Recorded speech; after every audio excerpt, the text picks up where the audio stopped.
Hello, everyone. Good morning. Hello. Morning, everyone. Welcome, welcome. As we prepare our hearts and minds to serve and learn today, please stand in body or in spirit and join us in this call to worship.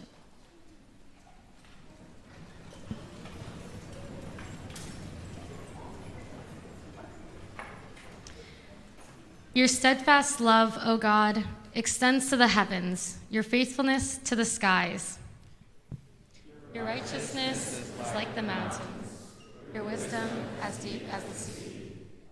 How precious is your faithfulness to us, O God. All may come to take refuge in the shadow of your wings. Come, let us worship God.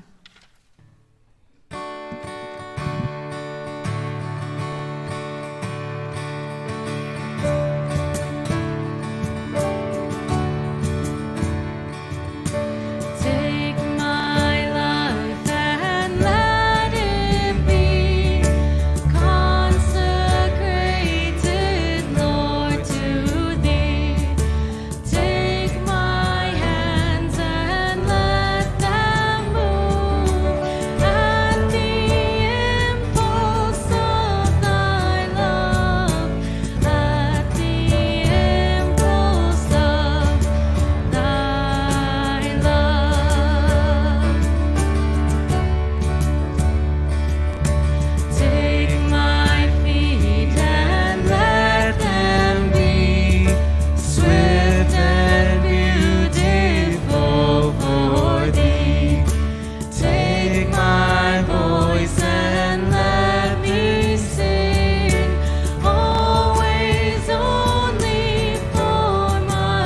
Good morning. You can have a seat. So it's my pleasure to welcome you this morning and to tell you just a little bit about what today entails and why it is that we do this here at Calvin. If I were to ask each of you why you entered this place today, I'm guessing that I'd get a number of different answers. Perhaps you're here because it's on your schedule and you did what you were supposed to do and you nailed that first assignment at Calvin University. If that's you, new students, congratulations. We're glad you made it. Perhaps you entered this place with curiosity. You're eager to see what this day of service is all about. And you're excited to see what this community of Grand Rapids, Michigan, outside the bounds of Calvin University entails. Perhaps you're a faculty, staff, or community member, and you've come to help guide or mentor these StreetFest participants because this day has had a powerful impact on your own understanding of what it means to love and serve our neighbors. Whatever the reason, we're glad you're here. And we believe that today is not merely about what we have to offer to people and communities outside of this place. We believe that seeking justice is at the core of the gospel of Jesus Christ. And we believe that the pursuit of justice is part of God's redemptive work in our own lives and in the broader communities of which we're a part.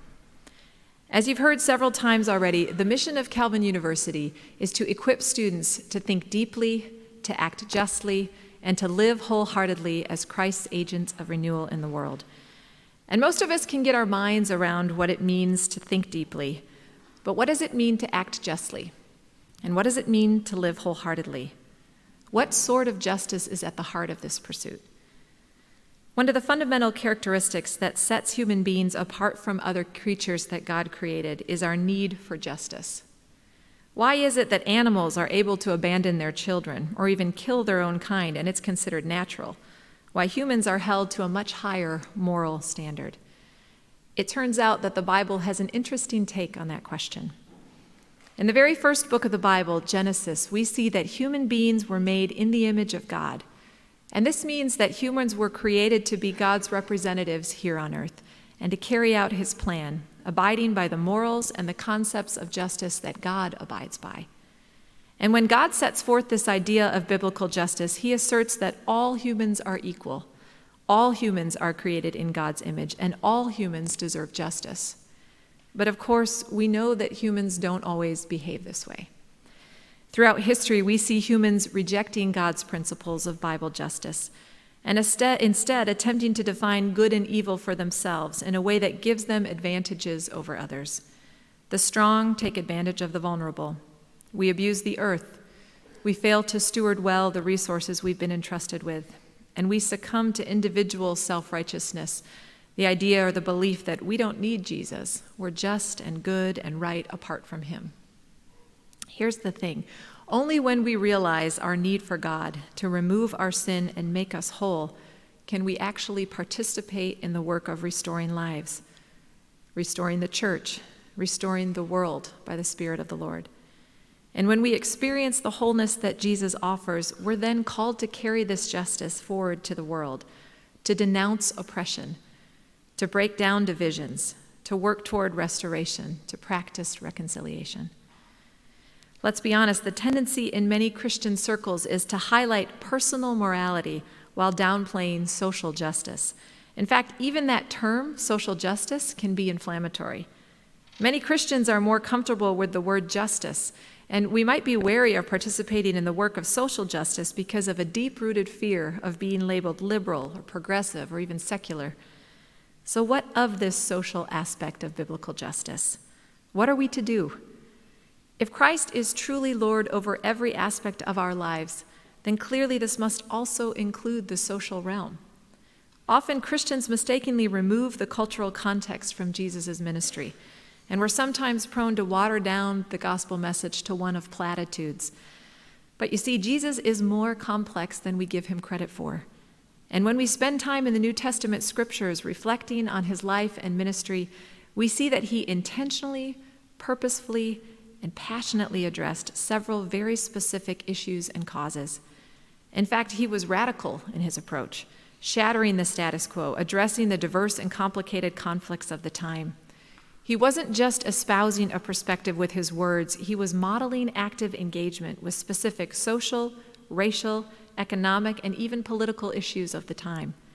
He was present and involved with those who were being abused, violated, and oppressed. This means that social justice has its biblical roots in a triune God, who time and again shows his love and compassion for the weak, the vulnerable, the marginalized, the disenfranchised, and the disinherited. As Christians, it's not enough for us simply to recognize that our society is filled with numerous groups and societies and communities facing systemic oppression. We must also act. And this means addressing the complex realities within our world that create such problems and avoiding the temptation to rely on generic excuses and solutions.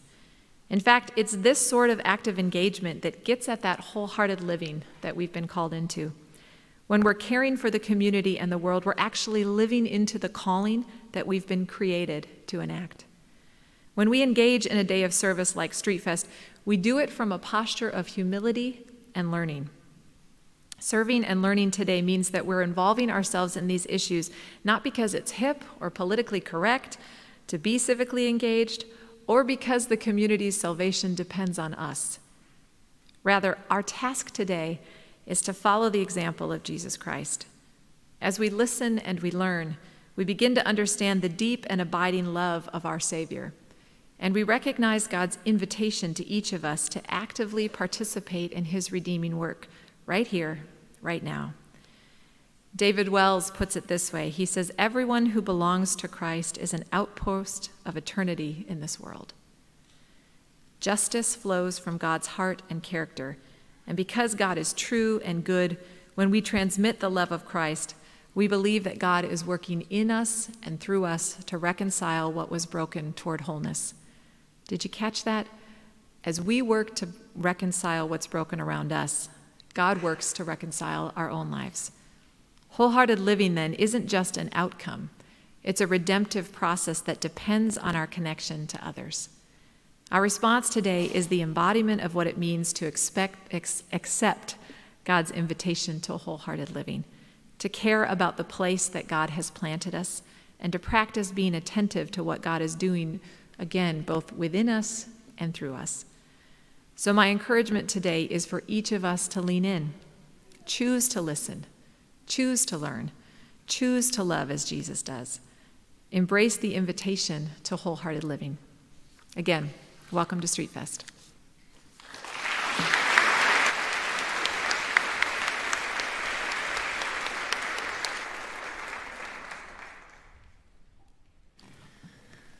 Please stand for the confession.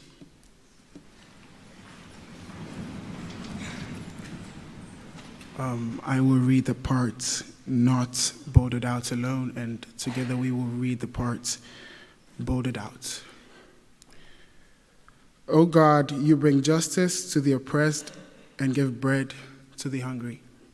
Forgive us when we do not follow your example. You free the prisoners and restore sight to the blind. Forgive us when we do not follow your example.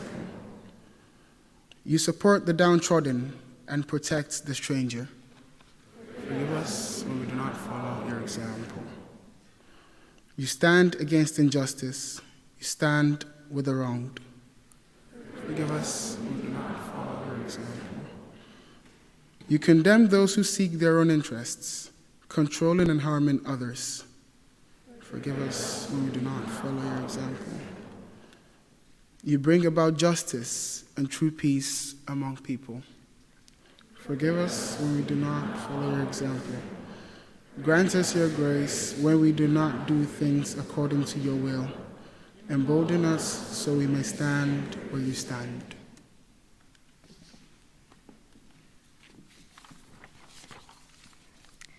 Let us pray together. Lord our God, you have revealed yourself as one who wishes to bring about justice and true peace among people.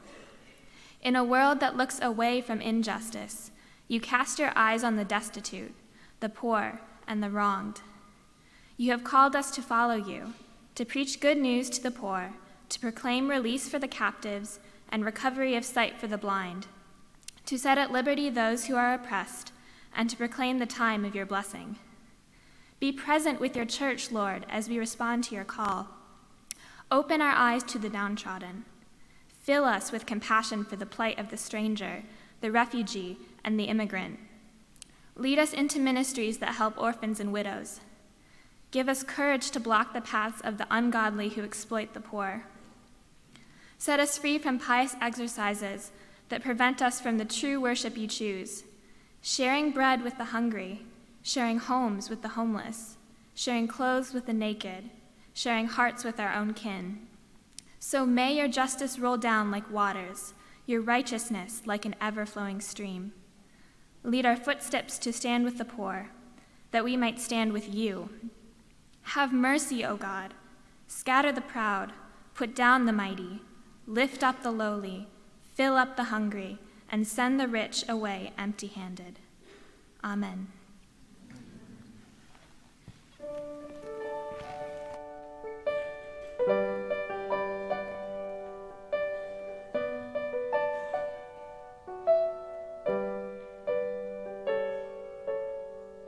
Spirit of the living God, Spirit of the living God, we only want to hear your voice. We're hanging on every word.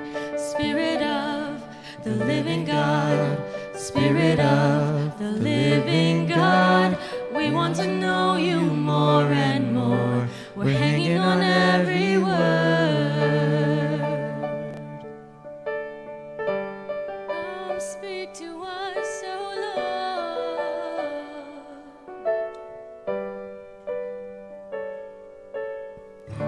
Spirit of the living God, Spirit of the living God, we only want to hear your voice.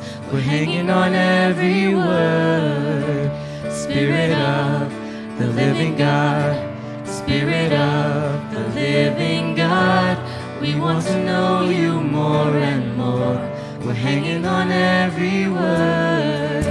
'Cause when you speak and when you move, when you do what only you can do, it changes us, it changes what we see and what we see. When you come in the room, when you do what only you can do, it changes us, it changes what we see and what we see. It's changing everything.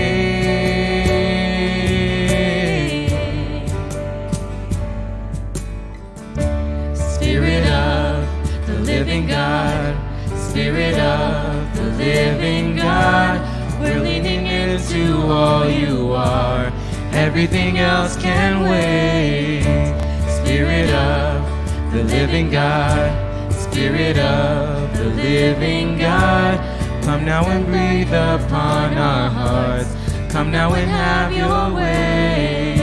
'Cause when you speak and when you move, when you do what only you can do, it changes us, it changes what we see and what we see. When you come into the room, when you do what only you can do, it changes us, it changes what we see and what we see. You're changing everything.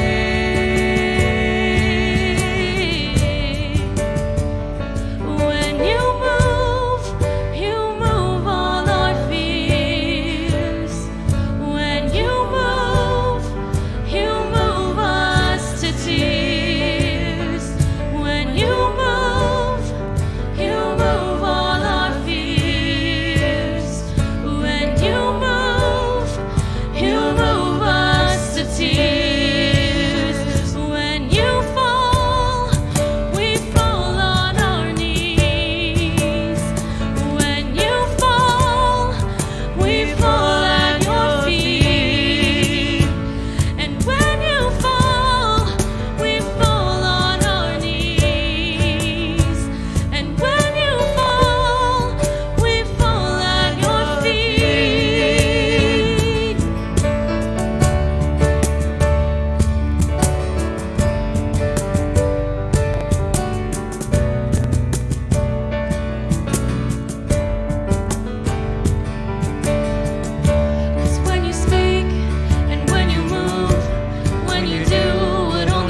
can do. It changes us, it changes what we see and what we see. But when you come in the room, when you do what only you can do, it changes us, it changes what we see and what we see.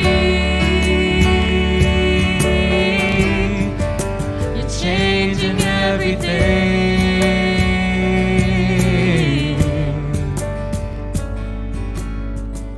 Spirit of the living God, Spirit of the living God, we only want to hear your voice. We're hanging on every word.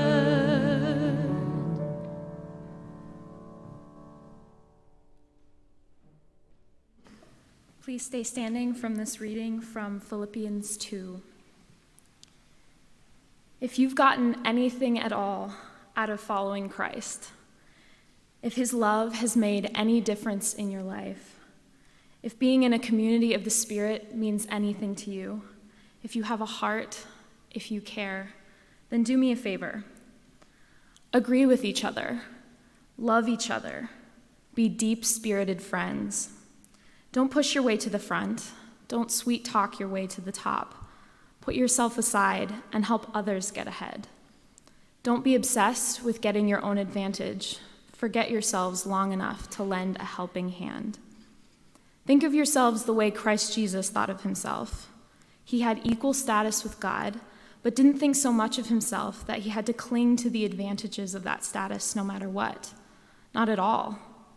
When the time came, he set aside the privileges of deity and took on the status of a slave, becoming human. Having become human, he stayed human. It was an incredibly humbling process. He didn't claim special privileges. Instead, he lived a selfless, obedient life, and then died a selfless, obedient death, and the worst kind of death at that, a crucifixion.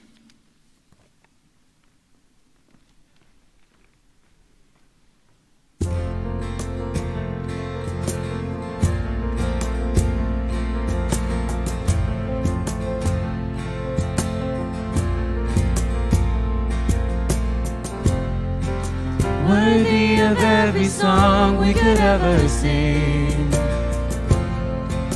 worthy of all the praise we could ever bring, worthy of every breath we could ever breathe. We live for you.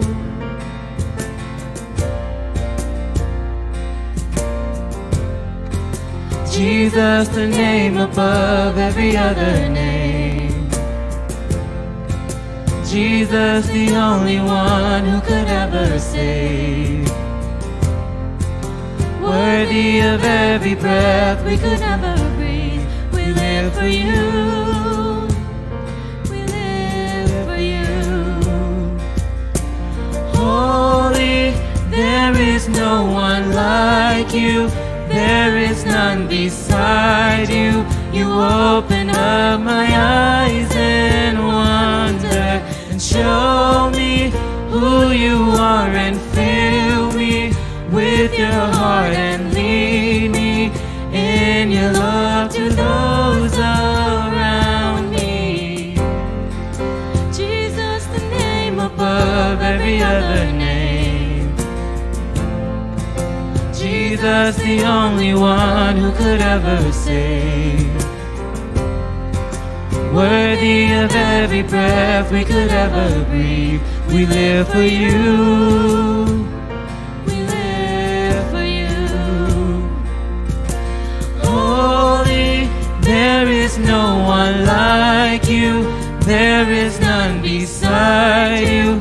You open up my eyes and wonder and show me who you are and fill me with your heart and lead me in your love to those around me.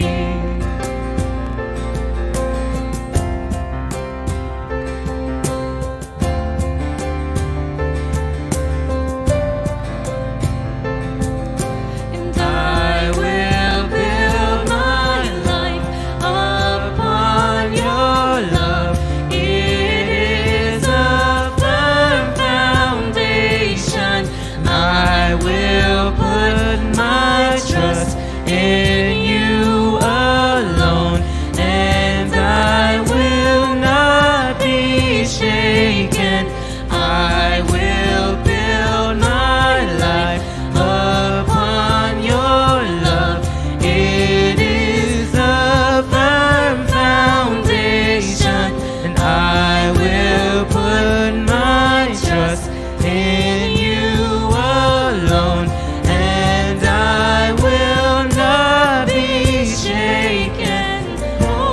me. There is no one like you. There is none beside you. You open up my eyes and wonder and show me who you are and fill me with your heart and lead me in your love to those around me.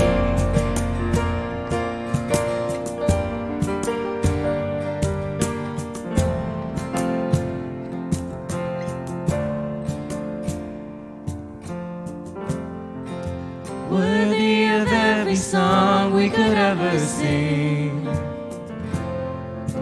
worthy of all the praise we could ever bring, worthy of every breath we could ever breathe. We live for you, we live for you.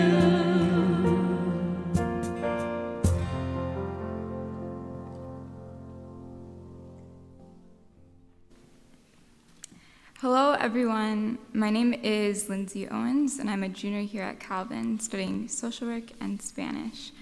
Welcome to StreetFest 2019. You're probably wondering why you're here and what StreetFest is. Today I'm going to talk a bit about that. Also, you can all be seated too, sorry. To start, StreetFest is a day during new student orientation where students are sent out into the local community to serve and learn from community partners and organizations. StreetFest is a long-standing tradition at Calvin that's been happening for 27 years. I've been planning for this day all summer, and it's exciting to see you all here. Each year, the StreetFest coordinator is tasked with coming up with a theme. The theme I chose for this year is Choose Wholehearted Living, Care About Place.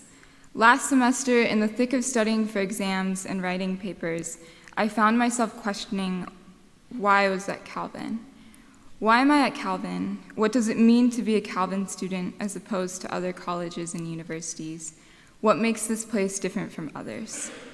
Perhaps this type of questioning and wondering about why you are here will happen in your time at Calvin. Perhaps it's happening now.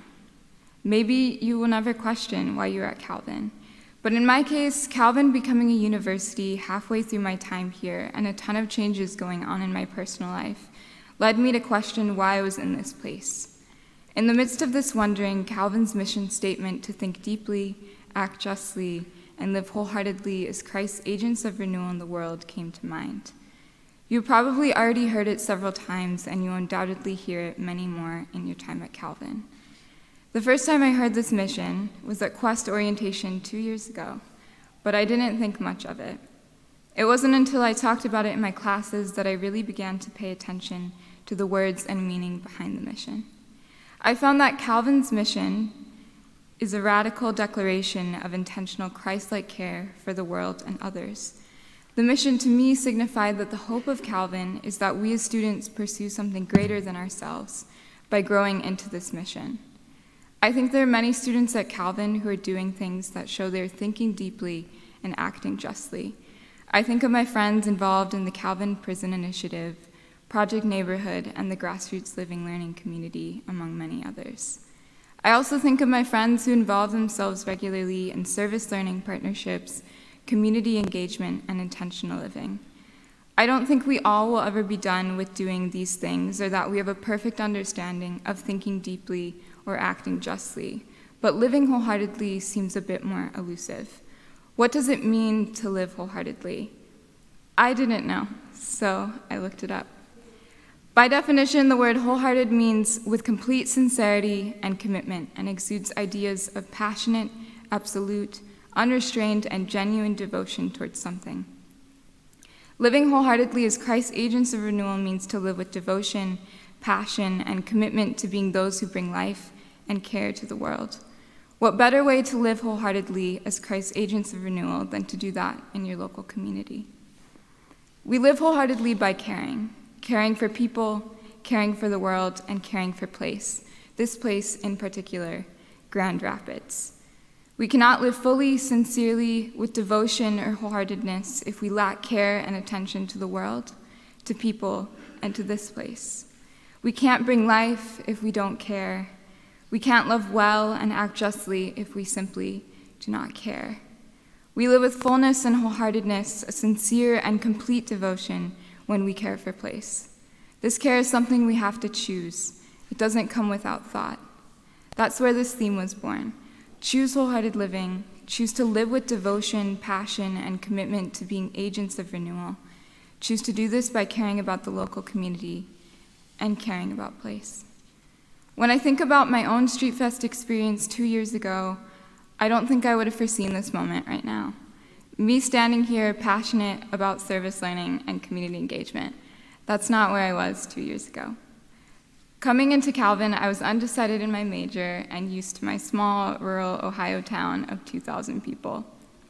Every big change in my life happened with my family. But on the week of orientation, it was the first few days of huge change without my family. During orientation, my mind was a blur. The week was filled with newness, while my mind was still occupying a part of myself at home with my family. I don't remember most of StreetFest, the speech or chapel service or theme or the idea behind the t-shirt artwork. But what I do remember was my experience and the place where I went. I remember going with my quest group to Madison Square CRC and sitting down to eat lunch. At Madison Square, they talked to us about community development, being leaders in our community, social justice in the world, and in the Madison community.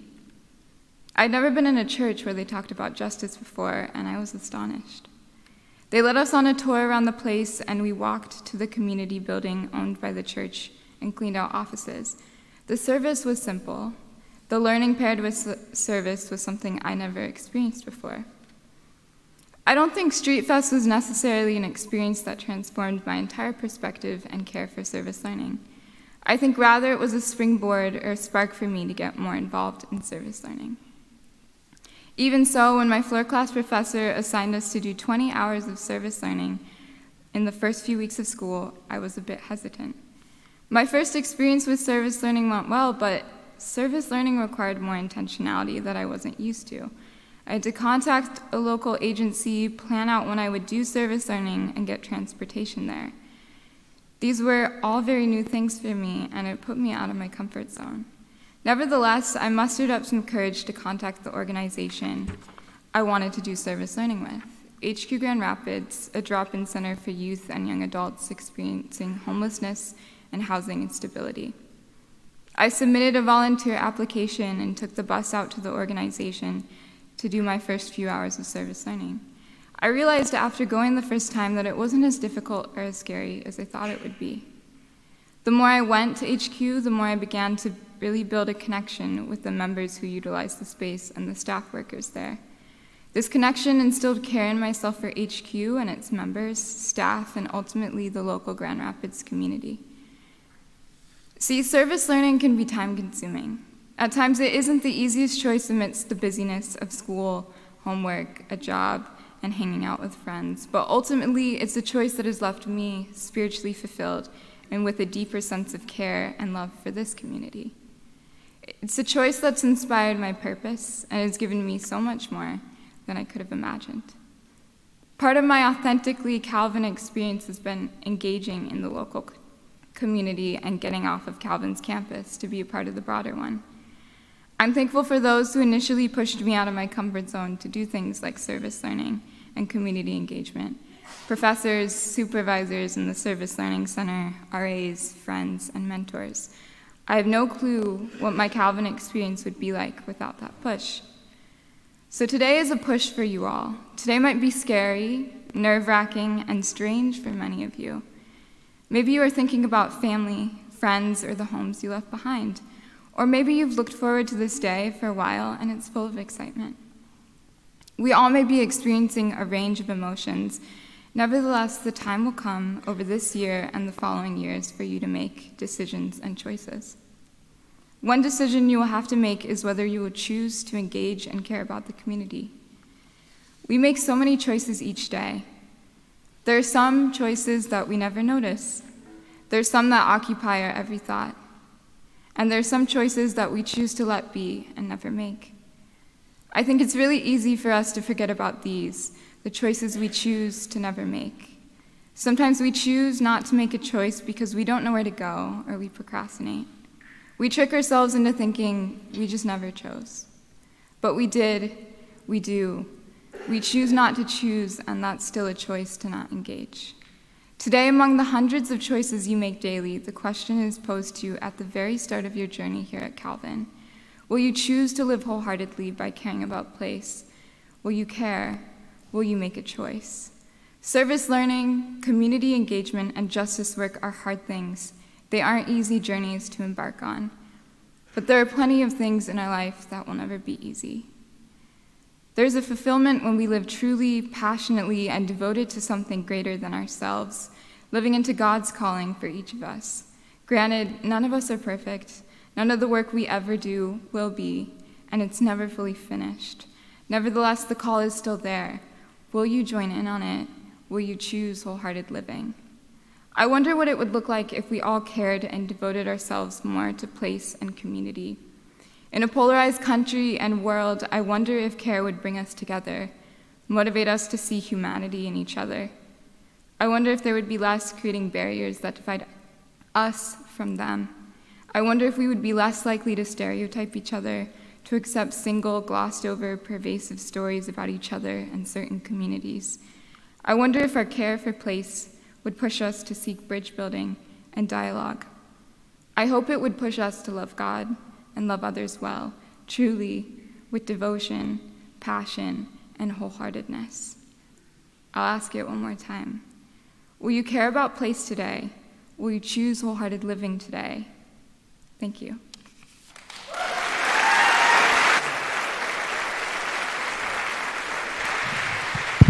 Please stand and worship with us in body or in spirit.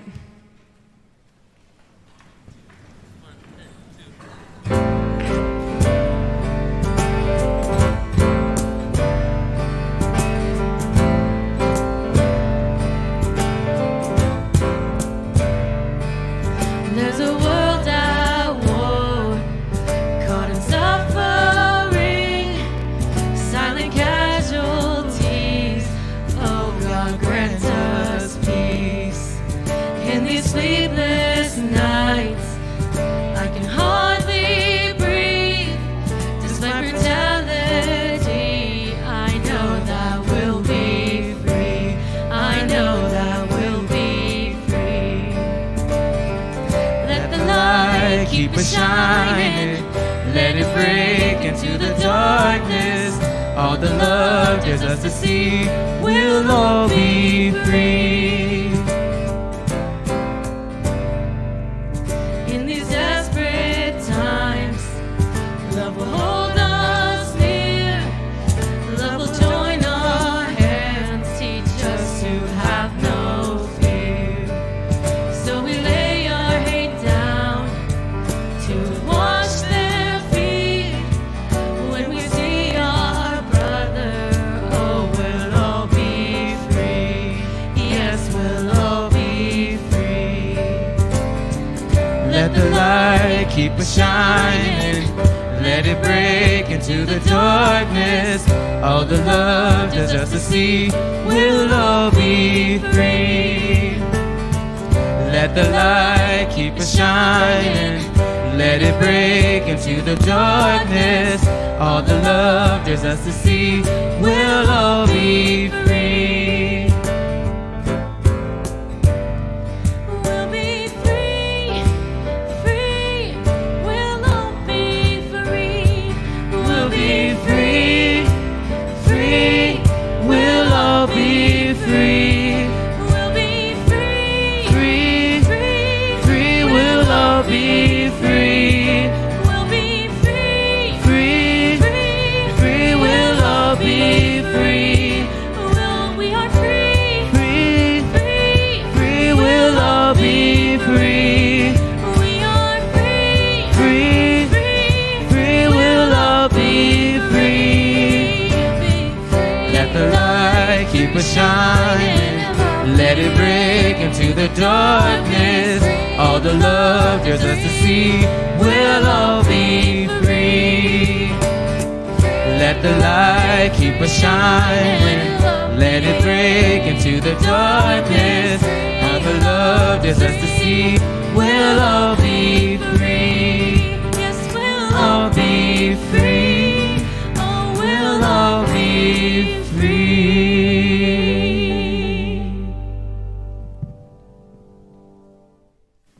Please stay standing for this blessing, and then after the blessing, please stay in the auditorium for a few announcements about the day. May God bless you with discomfort at easy answers, half-truths, and superficial relationships, so that you may live deep within your hearts. May God bless you with anger at injustice, oppression, and exploitation of people, so that you may work for justice, freedom, and peace. May God bless you with tears to shed for those who suffer from pain, rejection, starvation, and war, so that you may reach out your hand to comfort them and turn their pain into joy. And may God bless you with enough foolishness to believe that you can make a difference in this world, so that you can do what others think cannot be done.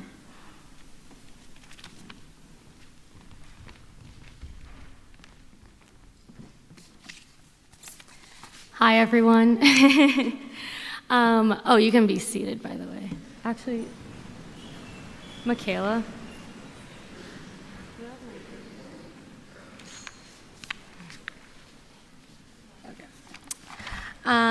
Okay, sorry about that. My name is Emma Chung, and I'm the Student-Based Service Learning and Operations Intern at the Service Learning Center. Before we send you off, we just have a few other things to cover. First, just as a reminder, you should already be wearing closed-toed shoes. We don't want any kind of you step on a nail or anything like that. Your StreetFest shirt, they look great on you guys, and have a water bottle with you. After we dismiss you, you'll go to your breakout sessions with your orientation groups to do some pre-reflection for the day, and then you'll head to the parking lot to pick up your lunches. From there, you'll head to your partnership site for the afternoon to do your service learning. After you're done, you'll come back here to campus for a celebration on Commons Lawn to wrap up your day. Today has been in the works all summer long. And we really wanted to highlight just a few details and intentional choices that were made when preparing and planning for today. Starting with your t-shirts, the art on the shirts was commissioned from a local artist, Aline Guerra. She's a local artist and printmaker who owns her own studio, Red Hydrant Press. And the t-shirts were printed by Dan Spulma, who's been a really long-time partner of the Service Learning Center and of Calvin. We really want to support local businesses and local artists, which is why those choices were made. The Gildan shirts even were chosen to be printed on because of Gildan's commitment to fair labor practices and no sweatshops. We choose to serve vegan lunches to be more environmentally sustainable, since meat and dairy products for 1,000 plus people can create a lot of waste. We also donate any leftover food and compost and recycle what we can at the end of the day. Along with environmental stewardship, some of you will be taking the Rapid, which is Grand Rapids Public Transport System, buses, to your sites. Taking the bus is more environmentally friendly and sustainable. Finally, we have some thank yous in order. Can we thank our worship team, first of all, for offering their gifts and talents today? Thank you to our sound team and tech team for making us sound good so you can hear us.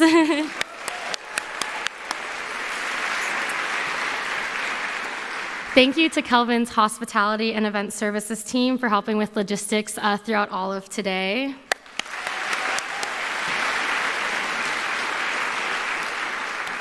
Thank you to our speakers, Dr. Visser, Jojo Esserman, Michelle Merritt, and Michaela Blaine.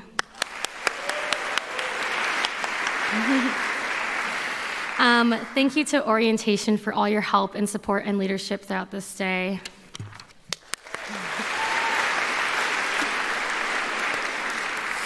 And last but certainly not least, thank you and congrats to Lindsay Owens, our StreetFest coordinator, who spent all summer planning and making today happen.